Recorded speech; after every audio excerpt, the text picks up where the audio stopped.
বাঙালি হিন্দুর ষষ্ঠীর তালিকা নেহাত ছোট নয়। অশোক ষষ্ঠী, নীল ষষ্ঠী এই সমস্ত তো রয়েইছে, তবে জামাই ষষ্ঠী যে বেশ জনপ্রিয় তা কিন্তু বলা যেতেই পারে। খাওয়া দাওয়ায় সে কি রাজকীয় আয়োজন! জামাই আপ্যায়নে ত্রুটি থাকে না কোনো শ্বশুর বাড়িতে। সকাল থেকেই লুচি সমেত নানান ব্যঞ্জনে ভরে যায় জামাইয়ের পাত। দুপুরেও এই চিত্র বদলায় না। জামাই ষষ্ঠীকে ঘিরে ভিড় দেখতে পাওয়া যায় ফলের স্টলে, বাজারে, পোশাকের দোকানে। কিন্তু জানেন, এই যে জামাই ষষ্ঠী, এই প্রথা এখনের নয়, অনেক প্রাচীন। সেই বৈদিক আমল থেকেই এই প্রথা রয়েছে। কন্যা সুখের জন্য জামাইয়ের মঙ্গল কামনায় জ্যৈষ্ঠ মাসের ষষ্ঠীর তিথিতে এই ব্রত পালন করেন কন্যার মা। এটাই প্রসিদ্ধ জামাই ষষ্ঠী হিসেবে। জামাই ষষ্ঠীর দিন জামাইয়ের হাতে হলুদ মাখানো সুতো বেঁধে দেন শাশুড়ি মা। এরপর মঙ্গল কামনায় তেল সিঁদুরের ফোঁটা কপালে দিয়ে তালপাতার পাখা দিয়ে হাওয়াও করেন।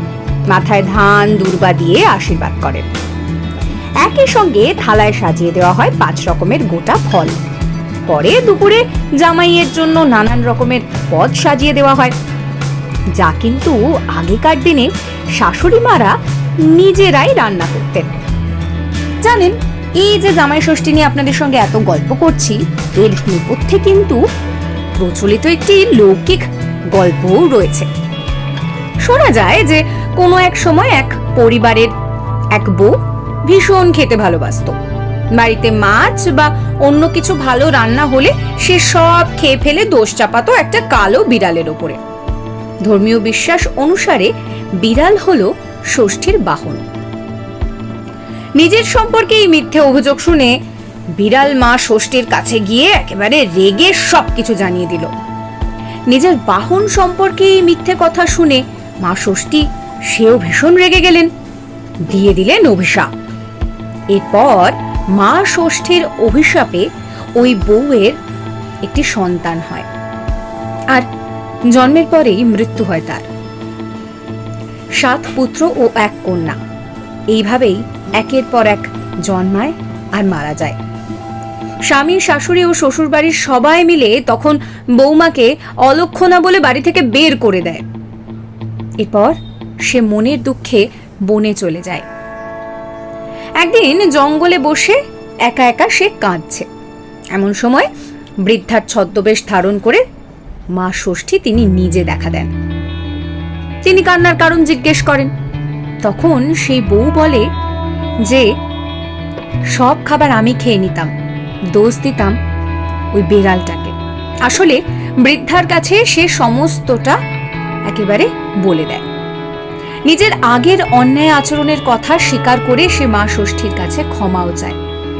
মা ষষ্ঠী তাকে ক্ষমা করে দেন এবং বলেন যে ঘরে ফিরে গিয়ে ভক্তি ভরে তার পুজো করলে নিজের মৃত 7 পুত্র এবং 1 কন্যার জীবন ফিরে পাবেন।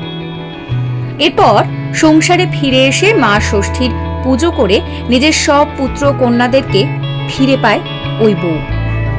এরপরেই ষষ্ঠীর পুজোর মাহাত্ম্য দিকে দিকে ছড়িয়ে পড়ে।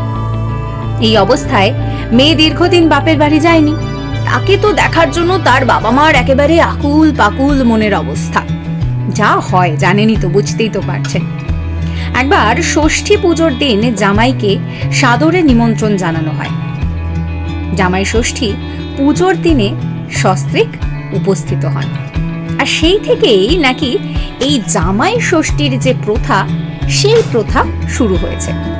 অর্থাৎ এক কথায় বলা যেতেই পারে যে জামাই ষষ্ঠীতে কিন্তু জামাই আদর একেবারে ফাও রয়েছে। শ্বশুর মশাইরা আগে দরাজ হাতে খরচা করতেন। কখনো বা দেখা যেত যে কত রকমের কত অভিমান, সেগুলো কিন্তু সব মানভঞ্জন হয়ে যেত এই জামাই ষষ্ঠীর দিনে। হিন্দু আচার অনুষ্ঠান নামক একটি বই রয়েছে। সেই বইয়ে এই জামাই ষষ্ঠীর সঙ্গে যে এই পুরনো দিনের যে যোগাযোগ, লোকাচার, অরণ্য ষষ্ঠী, এই নামগুলোই ঘুরে ফিরে এসেছে। অন্যান্য 5টা ব্রতর মতো মেয়েরা এটি পালন করত। এর চল যদিও পূর্ববঙ্গে বেশি ছিল, সেখানে প্রায় প্রত্যেক সন্তানবতী মহিলা এই ব্রত পালন করতেন। এই ব্রতে সন্তান সন্ততিদের জন্য মা ষষ্ঠীর আরাধনা করা হয়। এবার একটু অরণ্য ষষ্ঠীর সাত কাহিনী আপনাদেরকে বলি। অরণ্য ষষ্ঠী সম্পর্কে বলা হয় যে জ্যৈষ্ঠ মাসে শুক্ল পক্ষের ষষ্ঠীতে মহিলারা এক হাতে পাখা নিয়ে বনে বিচরণ করেন, বিন্দুবাসিনী ষষ্ঠী দেবীকে পুজো করেন, কন্দ ফল মূল আহার করেন এবং পরিণামে শুভ সন্ততি লাভ করেন। এখন আর বনে গিয়ে তো পুজোর কোনো চল নেই, কারণ চারপাশে আমাদের বন জঙ্গল কোথায়, চারিদিকে তো শুধু বাড়ি বাড়ি আর বাড়ি। বাড়ির মধ্যে বটের ডাল পুঁতে তার তলায় পিটুলি, হলুদ বাটা, ভূষকালি ইত্যাদি দিয়ে ষষ্ঠী দেবী, তার বাচ্চা কাচ্চা ও বাহন বেড়ালের মূর্তি তৈরি করে পুজো করা হয়। পুজো শেষে যারা ব্রত করছেন তারা বট পাতার উপরে রাখা ষষ্ঠী দেবীর সন্তান সন্ততির মূর্তিগুলো হাতে করে নিয়ে ব্রত কথা শোনাতেন। ব্রত কথাটি অনেকেরই অজানা। সমুদ্র সেন নামক সওদাগর আর তার সর্বাঙ্গ সুন্দরী কন্যা সুমনার গল্প। হিরণ্যরাজের পুত্রের হাতে পড়ে তার ঠিক কি অবস্থা হয়েছিল তার গল্প। তবে ধীরে ধীরে এই জামাই ষষ্ঠীর যে নাম, সেই নামও কিন্তু পাল্টে গিয়েছে। অনেকেই প্রশ্ন করেন যে আমাদের তো জামাই ষষ্ঠী নেই, তো সেক্ষেত্রে দাঁড়িয়ে জামাই ষষ্ঠী শুধু কি জামাইকেই আদর করার একটা বাহানা? খানিকটা তো তাই, কারণ আগে এই যে ষষ্ঠীর কথা বললাম এর নাম ছিল অরণ্য ষষ্ঠী।